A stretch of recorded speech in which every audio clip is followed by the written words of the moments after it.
Finley Whitman, Lacey Stewart, Clarissa Sparks, Jody Black. Anaclet Tavares. All right. So I will be the discussion leader for this week. And then I'll just start with the first question. I'm actually really interested to see what everybody thinks about these questions because I think they're really good this week. Are the SOGI laws fair or are they one-sided? What were you guys' thoughts this week?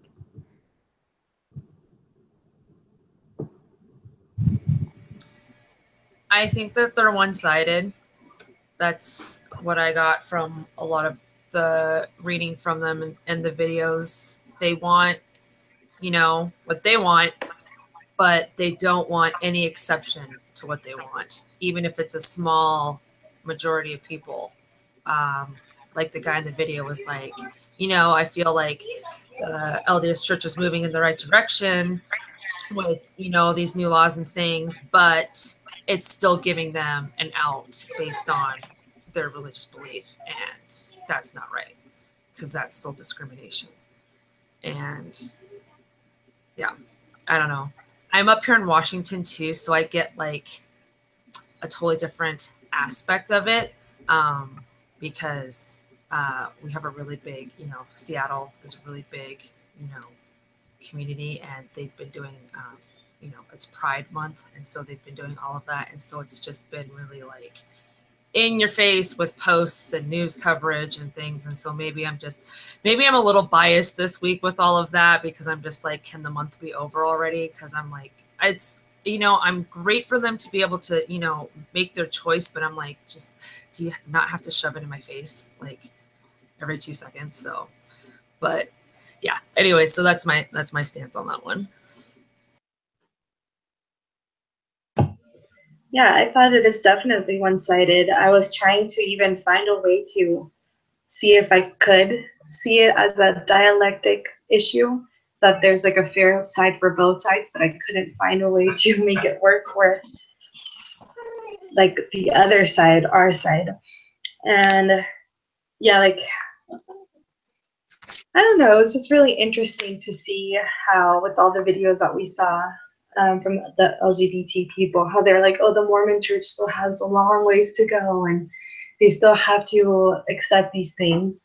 And then like at the very end of the video, how the lady was like, well, the Mormon church is not going to change. They have already come out saying that they're not going to change their stance on things. And I'm like, well, yeah, like how can you expect for, and it's not even traditions, but I guess the world would look at it as a tradition, like a millennia worth of traditions to just be changed over the last couple of like 10 years, let's say, that this has been becoming a more prevalent issue. So I think they're just trying to accommodate their own ideas over everybody else's.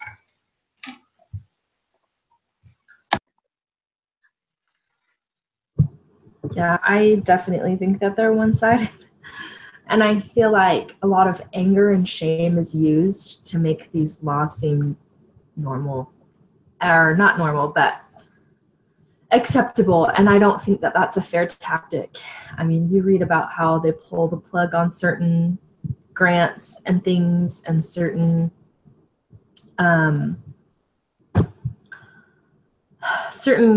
aid to certain countries unless they agree to accept gay marriage or any of those types of things. And so I just don't think that their tactics, they're not really fighting for truth. They're just fighting for it seems like they're just trying to keep their head above water and do everything they can, even if that means manipulating and shaming people into submission. And I just don't think that's, hopefully that doesn't fly in the end, but yeah, I just definitely think it's one-sided.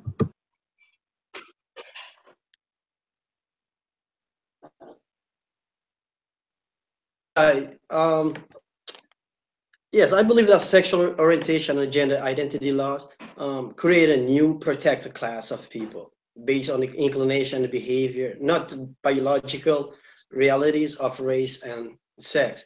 I don't know if you read an article about Ryan Anderson.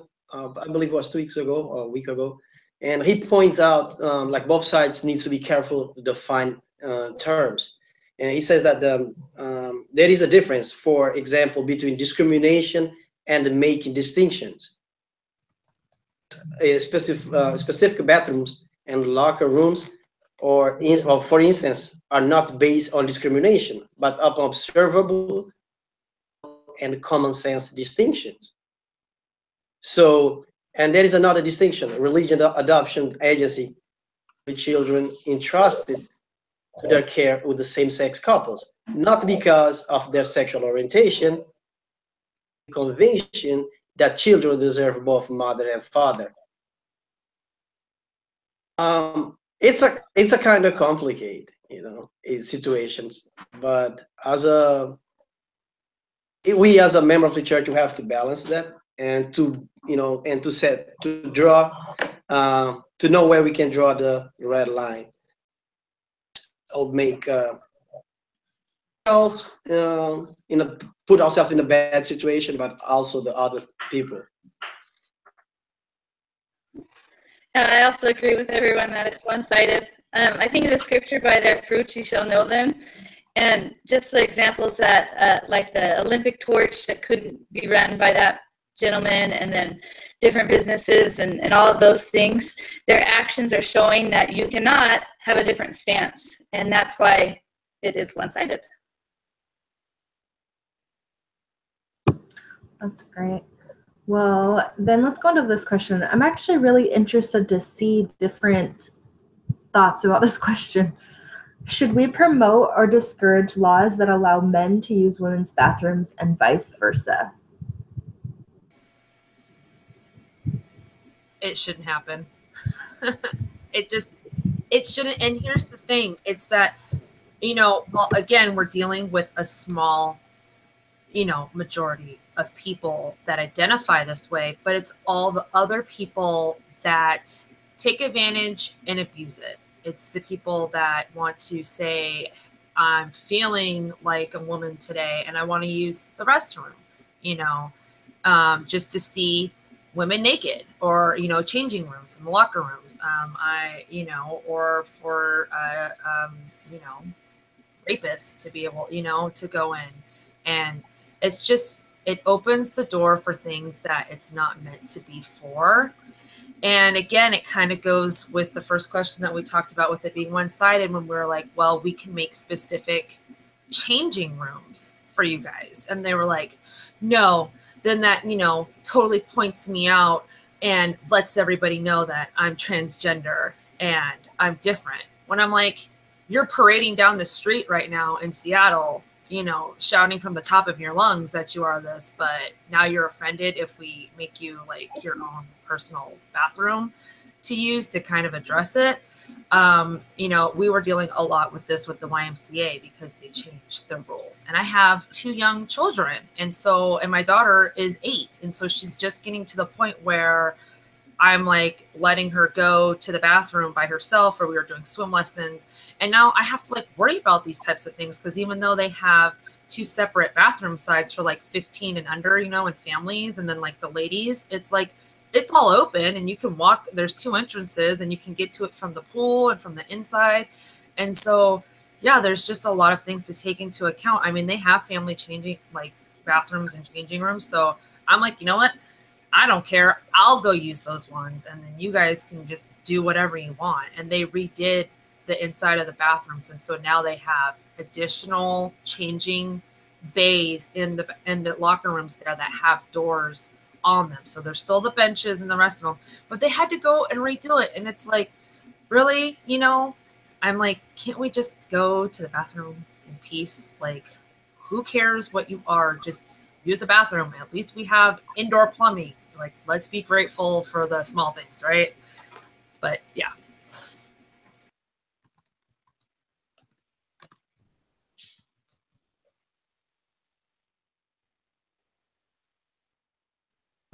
So I agree with that. I don't think that this should be a non-issue. To me, it just kind of feels like it's common sense to, I mean, I think I can understand or empathize with those that are struggling, like I feel uncomfortable in the men's bathroom or whatever, but like that is such a small percentage of our nation. Like, I mean, it's like 0.01 or something percent of our nation that actually has that problem, or that faces that issue, that I just think there's far too many people they're going to take advantage, and that people are going to get harmed. I don't care what your sexual orientation is. I just need to go to the bathroom, but I don't want my children to be put at risk when I have them use the restroom. And so I don't think that it should have been made a big deal. I should think they should have quietly made separate bathrooms if that's what their stance was, but unfortunately it was made a big deal. So yeah, I think we should discourage those laws. I think that those aren't going to help us progress in any way, shape, or form. And if people are feeling uncomfortable, then there's other options out there to take care of that. There was a video that I saw on Facebook not too long ago about, well, at first, like, it caught my attention because it was one of those, like, they're silence videos, but they're just showing, like, the different cards that you can read, right? And it was a little girl, and I was like, oh, like, I want to see what she has to say. And her story, or his story, was that he was a boy, but he was bullied really bad because he was, like, he felt like he was a girl. He was really attracted to, like, makeup and dresses and high heels and stuff. And I was like, okay. And it shocked me because the little boy, who was like 11 or 10, he looked like a real girl. Like, he was a girl. And he was like basically taken out of school, and he was homeschooled, and the mom let him start taking hormones for like a year. And so he started taking hormones. He started developing like longer hair and stuff. And the boy was like, okay, I'm ready to go back to school now because I'm a girl now. And so they spoke to the teacher, and I mean, not the teacher, to the principal at the school that she was going to go back to. And they let him start using the girls' bathroom. And so I think with stuff like that, like, of course, I don't agree with things, but if it is a situation like that, then it can be solved within like the parent and the principal. It can be solved between like two people. And it doesn't have to be a public thing that you have to fight for, because I'm definitely not going to be promoting anything and saying, oh, well, you can start taking hormones, and once you look like a girl, you can do that, or you can start like doing this, and then when you look like a boy, yeah, do that. Like, I'm not going to be doing that. But if it comes to a situation like that, there's definitely ways that like a parent can fix it without making too big of a deal for it. So this one's kind of like a weird question for me to like be okay with, I guess, but it just depends on the situation, I guess. But I don't know. I think that's really good, and I think the book kind of touched upon that it should be handled on the individual type basis and not on a grand. You know, if we do it on national, how are we going to police all of this? How are we even going to take care of it? We're creating laws that are going to be, we can't police them. But this issue is one that makes my blood boil because I feel like they put their one-sided issue above a more important issue, is which it really does open up the possibilities for increased abuse. And I know that they don't want to say that, but it does. And we're not linking that to who they are as individuals, but just our society as a whole, that's a problem we have. And if you're gonna open it up for sexes to be able to use the same locker room, things like that, it's gonna open the door to that as well.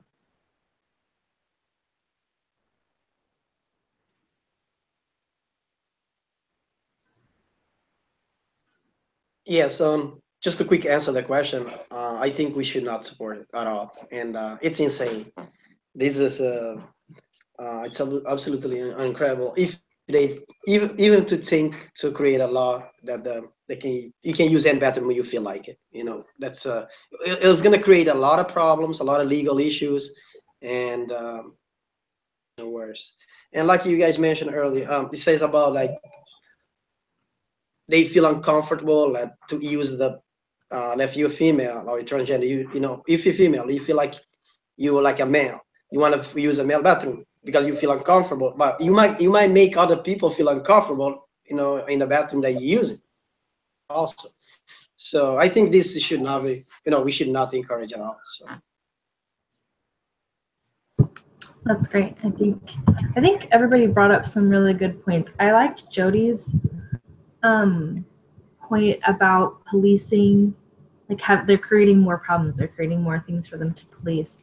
I was a temple worker at one point, and I had a question about something that had happened, and I went in and I talked to somebody about, you know, what had happened. Like he was not in the presidency, but he was up there, and so I said, you know, I don't know what to do in this situation. Is this like a rule or whatever?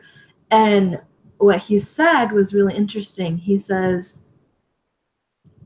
I'm just keeping it simple. And I think that we've come so far away from that type of ideal that everything has become so complicated and entangled and opinion directed and everything that we aren't remembering like the simple things. I hope that makes sense. But like, it's just, we just want everything to be regulated so much, so heavily, and that it's not, it's just becoming more and more complicated as we go along. And so I just thought that was interesting that Jody brought that up. So I'm gonna ask two questions so we can answer them at the same time. So, because I think they kind of go hand in hand. So, is it right to refuse housing or employment to an individual who identifies as homosexual, even if those reasons are religiously based? And are the individuals and businesses cited in Chapter 4, Bake Me a Cake Bigot, no different than those in the early 1900s refused to serve people of color? So, what are your thoughts on those questions?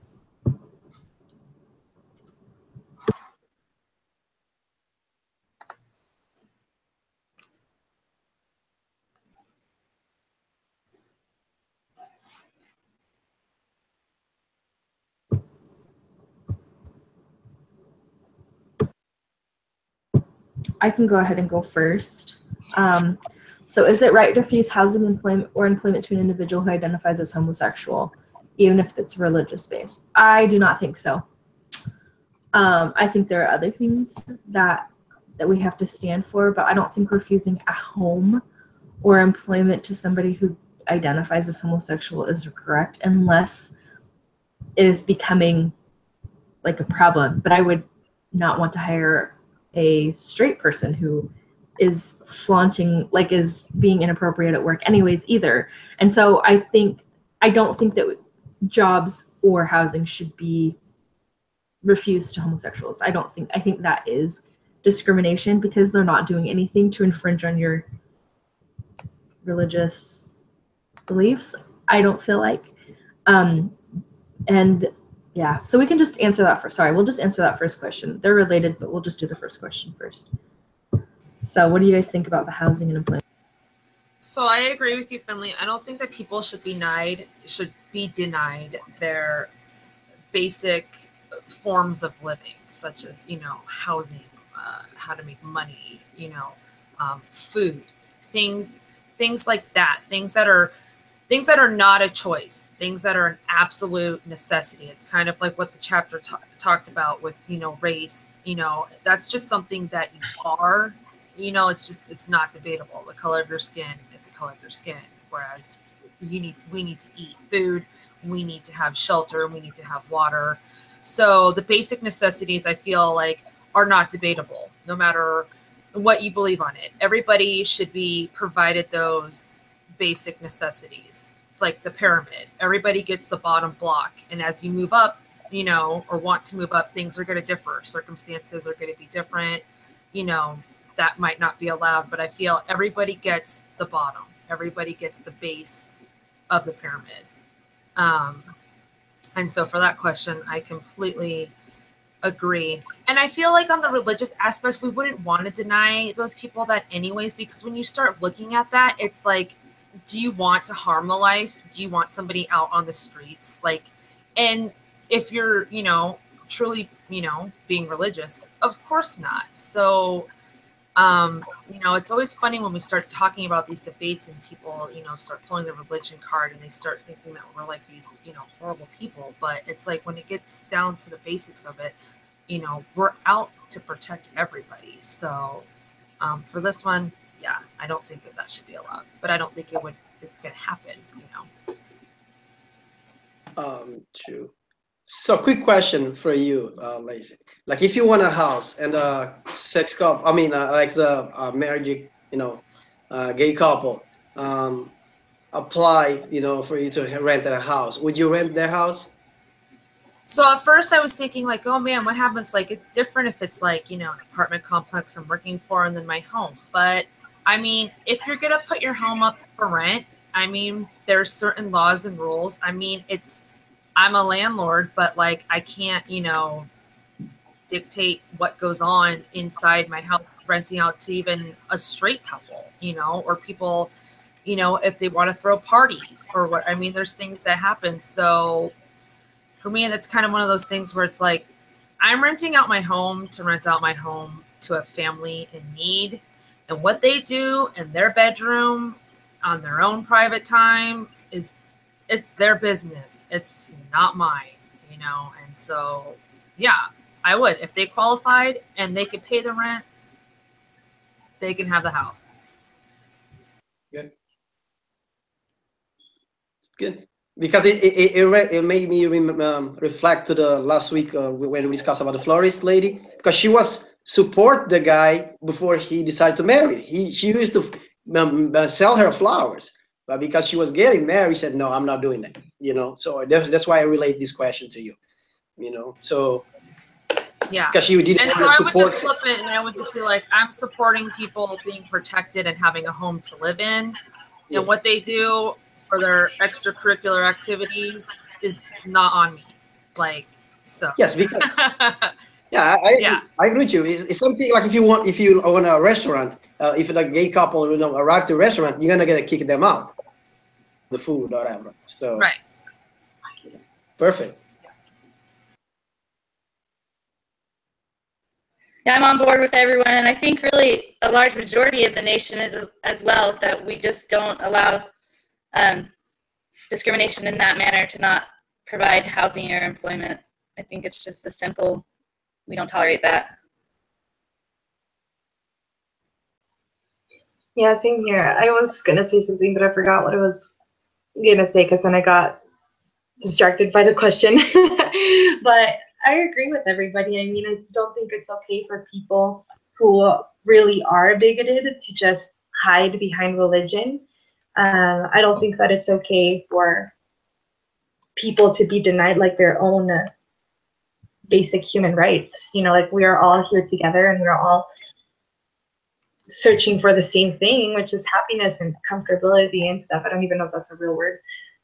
But yeah, I think it's ridiculous for people to be denied such basic things like a home or employment just because of their sexual orientation. And like in the video that we watched from Elder Oaks and the other sister that spoke in that video too, like they even mentioned that we protect everybody's rights, that we want everybody to be equal in that way. But when it just comes to that marriage aspect, then we believe that it is only right for a man and a woman to be married.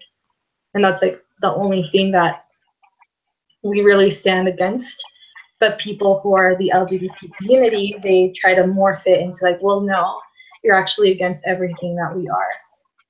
And it's just kind of hard to fight them when we don't want to fight, and they do. So.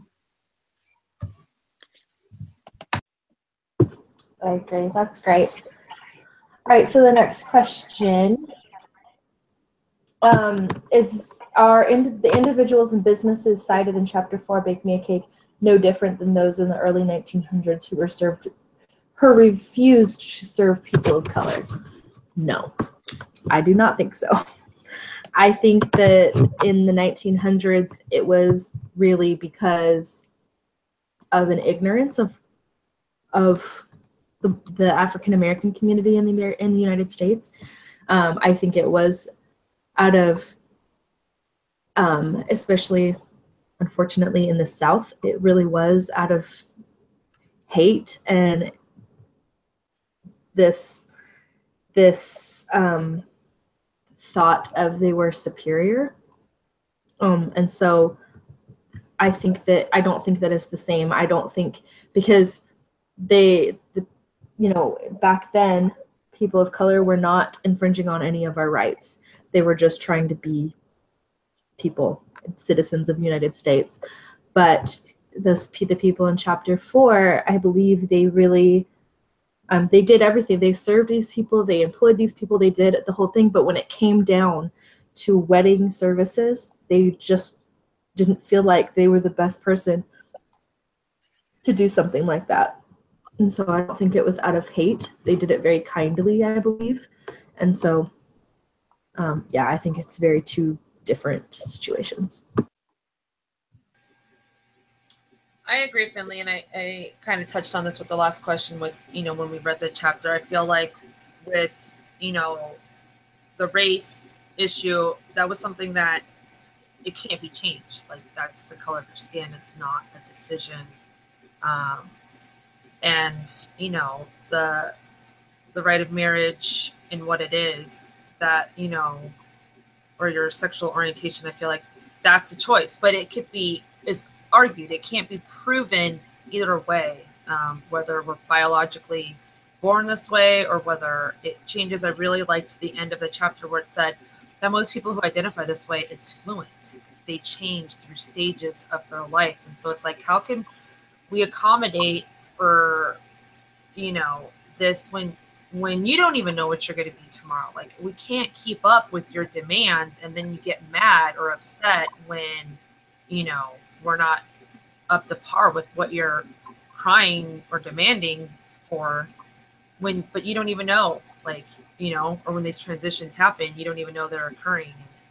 And so, it gets really confusing. And I liked how and Ryan Anderson had talked so much about, like, how when people decide to not serve those people on, like, the marriage matter, like the florist and stuff, they actually are, like, gonna lose money. They're gonna lose customers. They're gonna, and in such a, competitive money-making world, I mean, there's always, like you said, there's always going to be other people that are willing to serve those people for that particular event. So why make it to where everybody has to do that?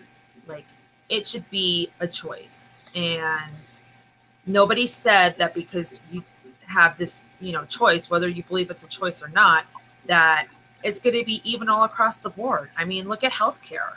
Everybody's got different healthcare. People get denied all the time. Why did they get denied healthcare, but a florist has to serve every single person when a doctor can turn away people?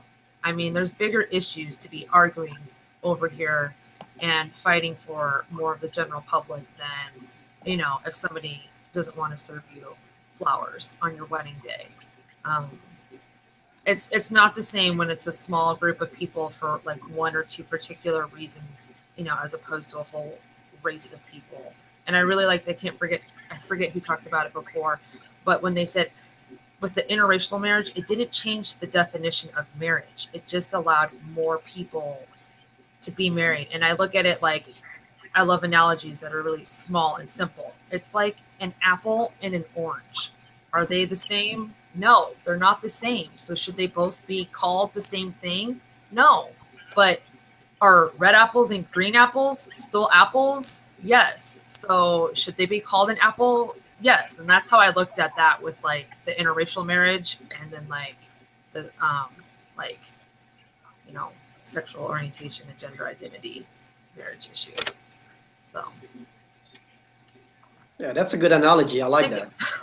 Yeah. Keeping it simple. Keeping it simple and food, basic necessities. And I like that. In today's world, with the world of globalization, it's easier for, to have the interracial marriage. So to answer the question, believe that marriage is between a man and a woman is not the same as believe that certain race are inferior of the people from different racial background cannot form a marriage. As a matter of religion objection, there is no legitimate way to argue from Christianity that marriage cannot exist between people of different races. People who object same-sex marriage are, as I understand it, making an altogether different claim. Marriage can exist between two men or two women. So a same-sex wedding does not unite a couple in marriage at all. That's my view from this question. Yeah, I think Yeah. sorry, go ahead. Oh, sorry. Thanks. I think that the best thing that helped me in this chapter, and like if it's the only thing I take out of it, I'm totally okay with it. It was in page 140 of the book, and I'm just gonna read it to you guys. It's under the sexual orientation and gender identity are conceptually different from race. And it says, first, sexual orientation and gender identity are linked to actions, which are proper subject matter for moral evaluation, and race is not. Second, race manifests itself readily, whereas sexual orientation and gender identities are ambiguous, subjective, and variable traits. Third, special privileges based on sexual orientation and gender identity undermine common good by weakening a marriage culture, while protections against racism do not. So those were like the clearest and most simple things for me that I gained from the book. And I felt like after reading that, I could very well defend this case that gender identity and sexual orientation are not the same as race.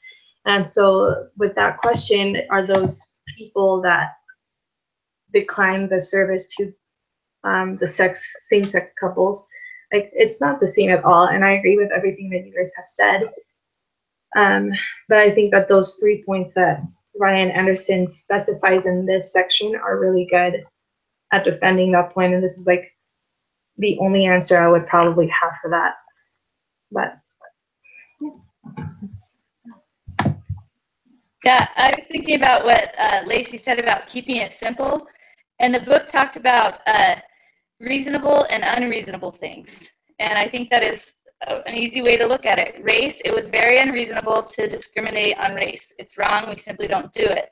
But this other issue, it's just not reasonable when we look at what marriage is and what it stands for, and it's just a totally different, it's not comparable at all. And I still really struggle with being able to articulate it. And that's why I'm like, I want to go to the book too, because I just have a hard time articulating it. But yeah, it's not the same. I'm going to skip past some of these questions, and if somebody really wants to answer one of these, you can do it at the end. But I wanted to ask, where do we find the balance between religious and LGBT rights? So I think that's kind of like what we've already talked about here. I think there just needs to be, you know, what our religious leaders have taken their stance on, that there needs to be equality. There needs to be religious protection. We need to be able to still believe, but we need to allow others to make their choices too. And so, and I feel like with all of this, besides the marriage issue, we have complied with what the, you know, LGBT community wants. We allow them to, you know, choose who they want to love, who they want to be with.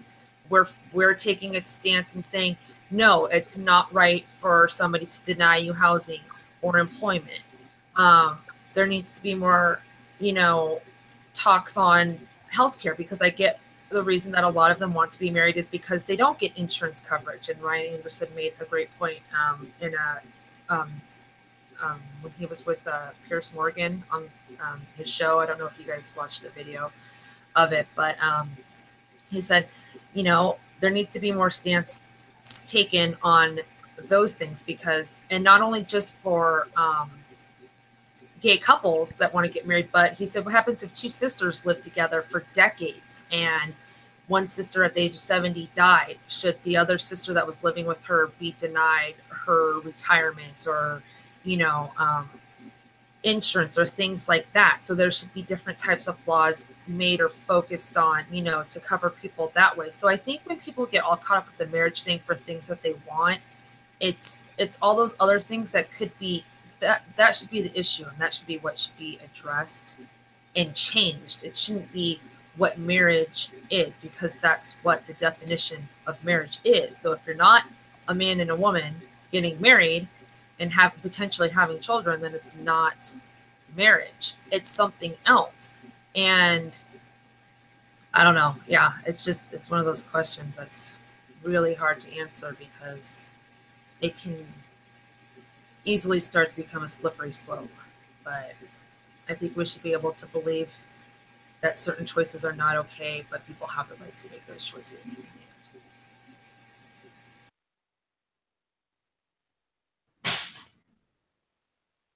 end. Yeah, I think you're right. I think a lot of these questions relate a lot to the same. I mean, it's the same chapter, so it's alluding to a lot of the same things. I think that I keep going back to those two videos of those two boys. The one who had who was raised by two mothers, and then the one who went in and stood up for religion, and just the differences in the way that they spoke. And I feel like that the religious one, I think as religious people or Christian people, some of our verbiage and some of our things can come off very strong. And it can seem very condemning. And I think we've talked about this before. And so I think that finding that line where we're not condemning anybody, where we're not, where it's not we're not judging them for their decisions. I think that's the line. I think that we need to show really what religion is, and that's loving and acceptance and serving the people around us.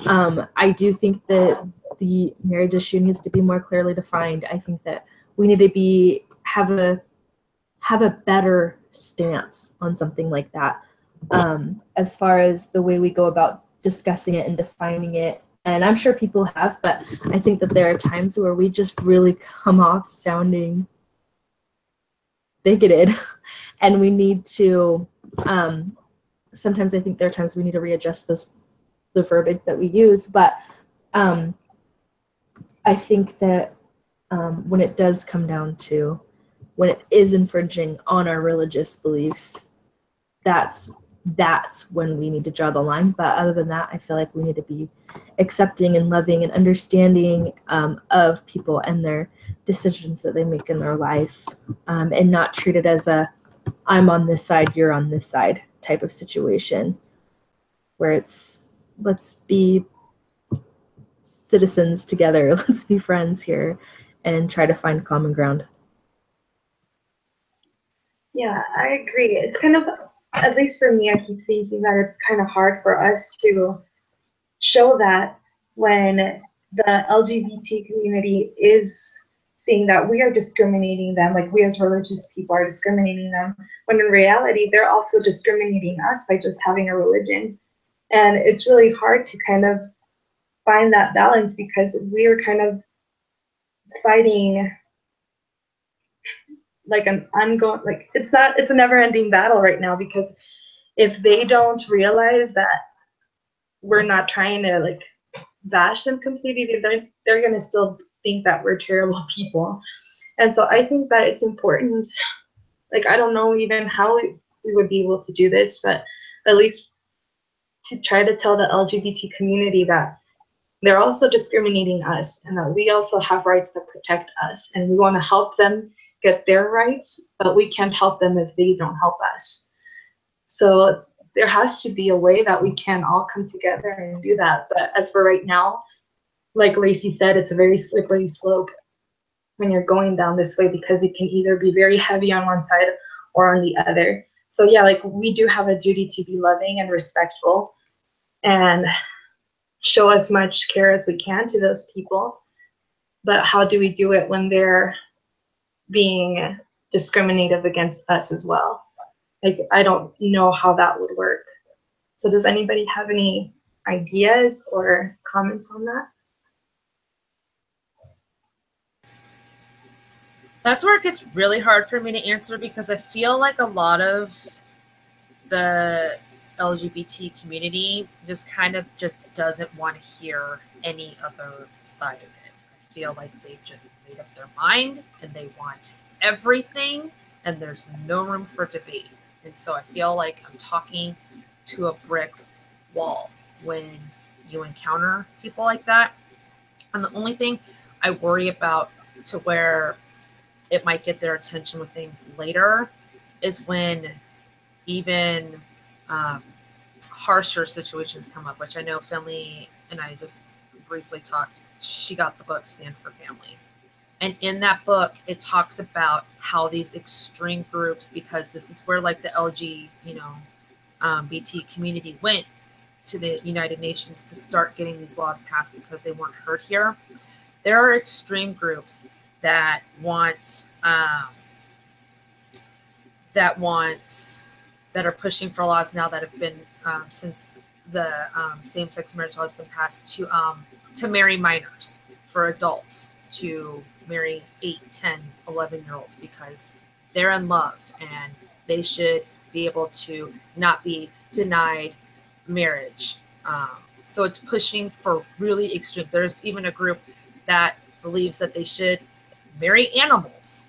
And I know so it's literally opening Pandora's box, because now these other groups are crying, it's unfair, you're discriminating us, we love, whatever, and it's not fair to deny us the love that we claim. And and you look at it bizarrely, you're like, no way in your right mind with that. But that's how it started. And now they're climbing on and using the fuel from these laws being passed, saying we shouldn't be denied. And so then it becomes an issue of, well, where do you stop? What is too far? What is too much? Where did we get, how did we get here? And who's going to really be hurt by this in the end? And by then, the damage is going to be done. And so I would like to pose some of those questions to some of those people, the LGBT community, and see where they agree. And hopefully maybe if they don't agree with some of those groups, that they can maybe kind of understand where we're coming from just a little bit with them. And it's not necessarily a bad thing. It just comes down to safety, and it comes down to just, that's what we personally believe in. And it should be a subject matter that not a small group of people get to pass for the whole world, but that the world gets to vote on and determine itself.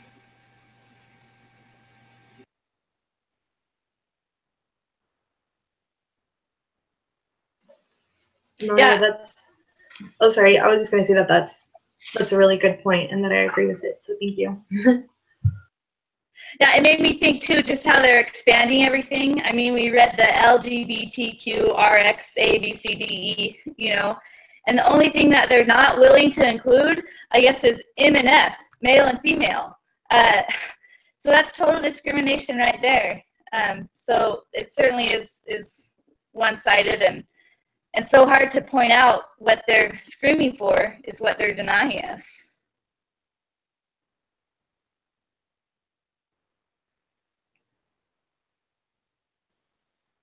So I had an interesting experience this week, and it has to do, it kind of ties into what we're talking about, and it's short. I'll keep it short. So I'm doing my internship right now, and I'm working with a company called Lifting Hands International. It's a nonprofit organization that helps refugees, that when refugees, after they're vetted and they come into our country, we go in and set up their apartment and get everything they need so they don't have to spend money doing that. And we work purely off donations, and we've recently gotten involved with a certain it's run by an LDS person. And this lady has, a lot of people see the refugees that are coming in as terrorists, and that we're promoting radical Islam and all these different things. And this week we had somebody come in and was talking to us about how she heard about us and these things, and how she was so shocked that this is what we actually do, because she had heard this other woman saying that we were pushing the boundaries of the gospel, and we were doing all these crazy things, and like it was just like these, she was saying these horrible things about this organization and the ladies that run it here in Arizona. And it broke my heart, because she was only seeing what she wanted to see. And I feel like that's what's happening with the LGBT community. Because we don't agree with what they're doing, they're only seeing what they want to see. And my initial reaction to what this lady was saying was, well, I can't wait till I meet her. I'm going to give her a piece of my mind and da-da-da-da-da-da-da-da. But is me yelling at her really going to help the situation? Is me being upset with her, maybe like a correction, like, why would you say that to me? Or why, like, that's out of line. But in my anger, I wanted to just scream at her. And I think that's a lot of people's initial reactions when they hear something that makes them mad. But when it comes to but then my next thought was, I really do just need to love this person. And it's not like I need to be so fake nice to her and, oh, you're so amazing and great and da-da-da. But it's saying, first of all, what you're saying is not true. Let me help you understand what we do. For some reason, you have this wrong idea about us. And I think that we can do a similar thing when it comes to, because, I mean, there's going to be, like, our kids are going to go to school with kids that have 2 moms and 2 dads and all these things. And they're probably, when they hear that we're LDS and that we don't support what they believe in, there's probably going to be some anger there. And I think that's going to be an opportunity for us to go in and say, this is why we believe what we believe. Like, this is why we're fighting so hard for the family. And just because you don't agree with me doesn't mean we have to hate each other. Doesn't mean we have to yell at each other. Doesn't mean we have to be cruel. Doesn't mean we have to do these things. And I do think that there needs to be a clear line drawn in the sand. There needs to be this, well, this is the line we do not cross, and this is why, and da-da-da.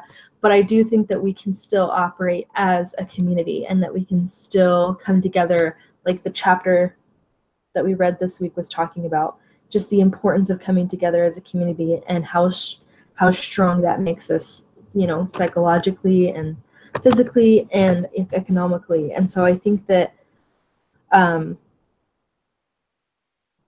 it can be hard to try to talk to somebody that just thinks you hate them or hates you because of what you believe. But I think that it is possible for us to have healthy and reasonable relationships with people that disagree with us. I think it's all become really combative, and I think that we can be a tool to change that. We can be a tool to say, but wait, it's not about hating anybody. It's not about, you know, taking away rights for people. It's really about the protection of family and the children that these families are going to go into. And so, anyway, those are just my. I love all that family. Oh, sorry. Go ahead. It's all right. It's all right. Go ahead. I was just gonna say that. Again, I feel like it's what we talked about a few weeks ago with the whole, like, with illusions, and it's kind of what the media portrays. And I really feel like most of the LGBT community is not extreme, like the guy in the video that was like, it's not enough. I feel like if you talk to a lot of them, that they feel like it is enough. And I feel like if you focused on the things like healthcare and things that they're wanting, and there was other things set up to where they could get those things, I feel like not necessarily that there would be a compromise, but there would, you know, there could be a different way for them to have a ceremony that's not considered a marriage. And I think that they would be okay with that. I think that most of them would feel, I feel like it's just the extreme people within that group that are still voicing, it's not enough, we want more, we want more.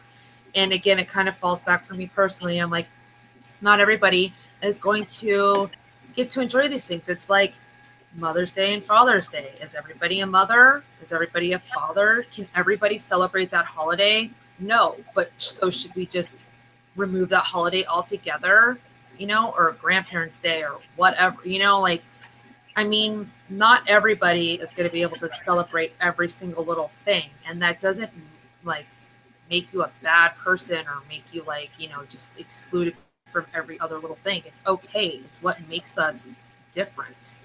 And I know I talked a lot about it before. I kind of feel like I'm in a little bit of a unique stance because I have a friend that is gay, and we both thought once I joined and stuff that like we weren't going to be friends anymore because he knows my stance on things, and you know, but he respects me, and that's what it comes down to, is we respect each other. He understands that I agree, or that I, you know, agree on certain things that he should have, but I believe on, you know, I have my stance on marriage. And like I had mentioned to you guys, when we go to the temple in a couple weeks, he's sad that he can't go into the temple, but he respects my religion and the reasons why he can't enter into the temple. And so, you know, I think that there just needs to be more respect, and, you know, I don't know. I feel like more people are like that. I feel like more people are willing to listen and to understand and to be like, okay, you know, I don't agree. Like, maybe I feel like I should be able to go into the temple, but, you know, I understand that I can't. Just like, you know, we agree that people should be able to choose who they want to love, but we don't think that they should be able to get married. So I don't know. It's just, it's a little bit of tolerance, but it's just being respectful. Yes, I just want to emphasize that, you know, same-sex marriage is legal in several states now, you know. So the LGBT community are better served if you compare them with, you know, the situation years ago. So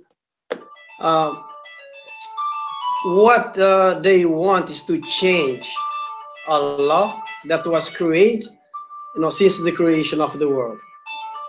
Hold on one sec.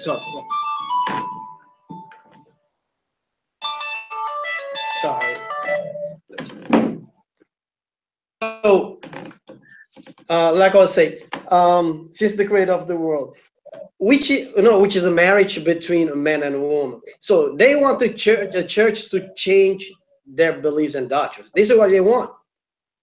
If they want to marry, they can come to Massachusetts and get married. So this is not a problem, you know. So church to change the doctrine. They want to go too far. If you see it, they don't just fight me. Oh, I want to get. You can come here and get married. Go another state and get married. Change it radically, you know. So which I don't think, because we have our values, like you mentioned earlier. We have our values, we have our beliefs and principles, and they have to respect us the same way they deserve values, or respect their values and beliefs.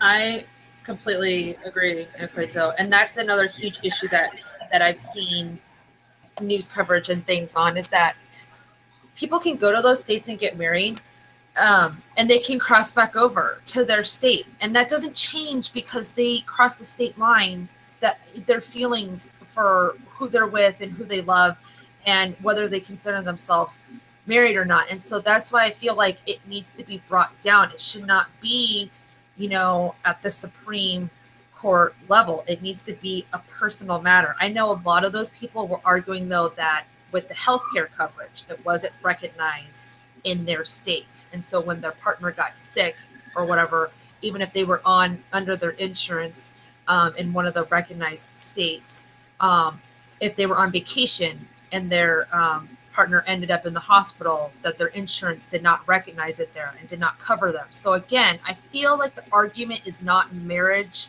per se, or just marriage. It's the things that come that the government has tied to marriage over the years. And so I think that those things need to be cut off and just, you know, evaluated or distributed or whatever, you know, as separate personal matters that do need to be taken care of at the supreme level, because everybody needs to be covered, you know, or not discriminated against in those matters. And the state of marriage and who you love should be left to as a private matter. And like I said, it doesn't matter. Once you cross over that state line, it doesn't change who you love or who you're with. But the rights of what they were covered with did, and that's where the problem lies.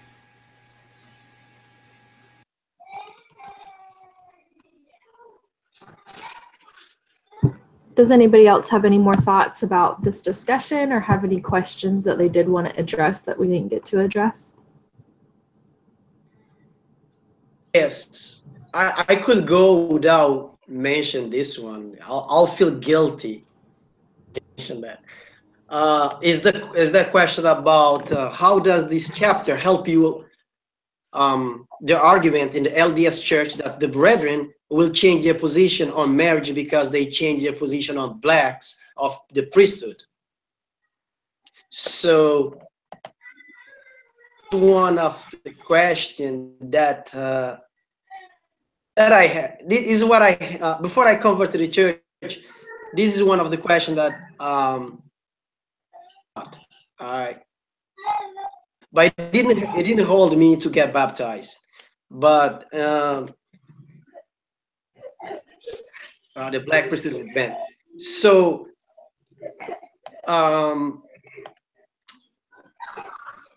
the church will change the law and you know, and the position on marriage.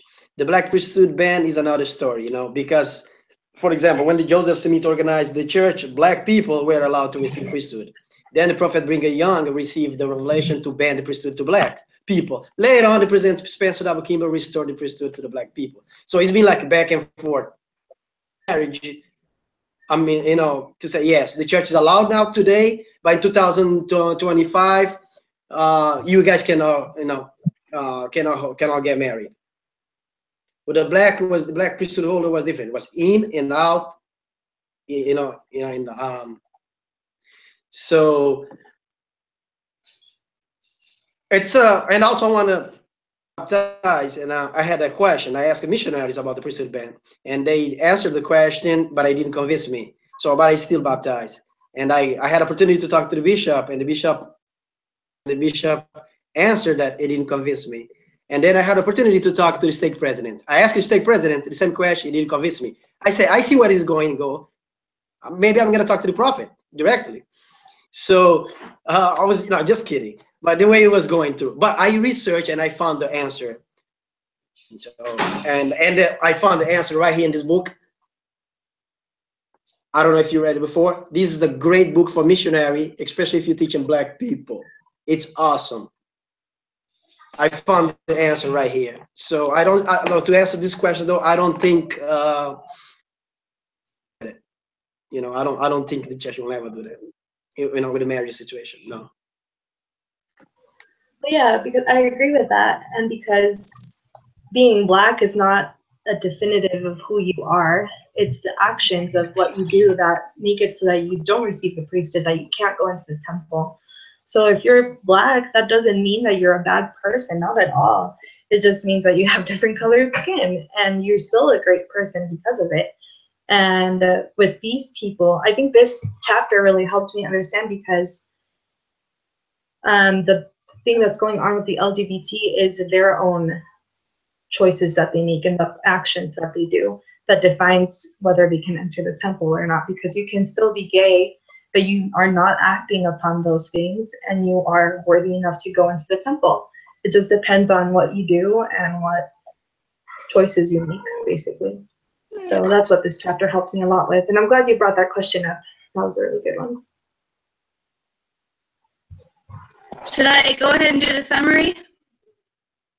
Yeah, if nobody else has any more questions, thanks for bringing that one up, Anacleto. That was a good one. So yeah, if nobody has any more questions or any more thoughts, then yeah, you can go ahead and wrap it up, Jody. All right. We talked about it being one-sided, that they're saying the Mormon church won't change, and anger and shame is used to make the laws seem acceptable, but that we shouldn't create a new protected class of people based on their behavior.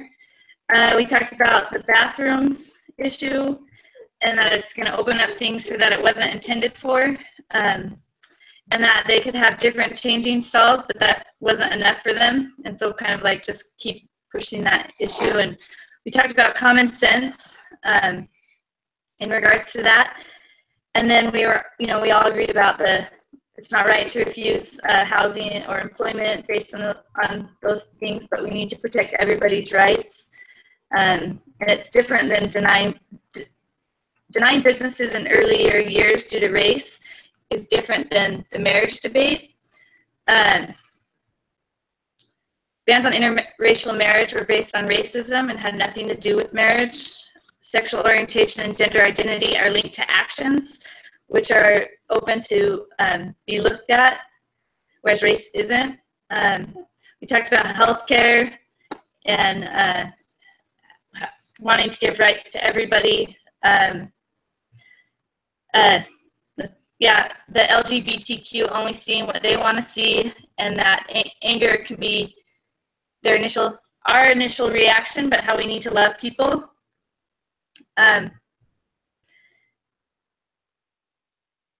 Yeah, I'll just leave it at that. I have some more, but it just kind of feels like rambling.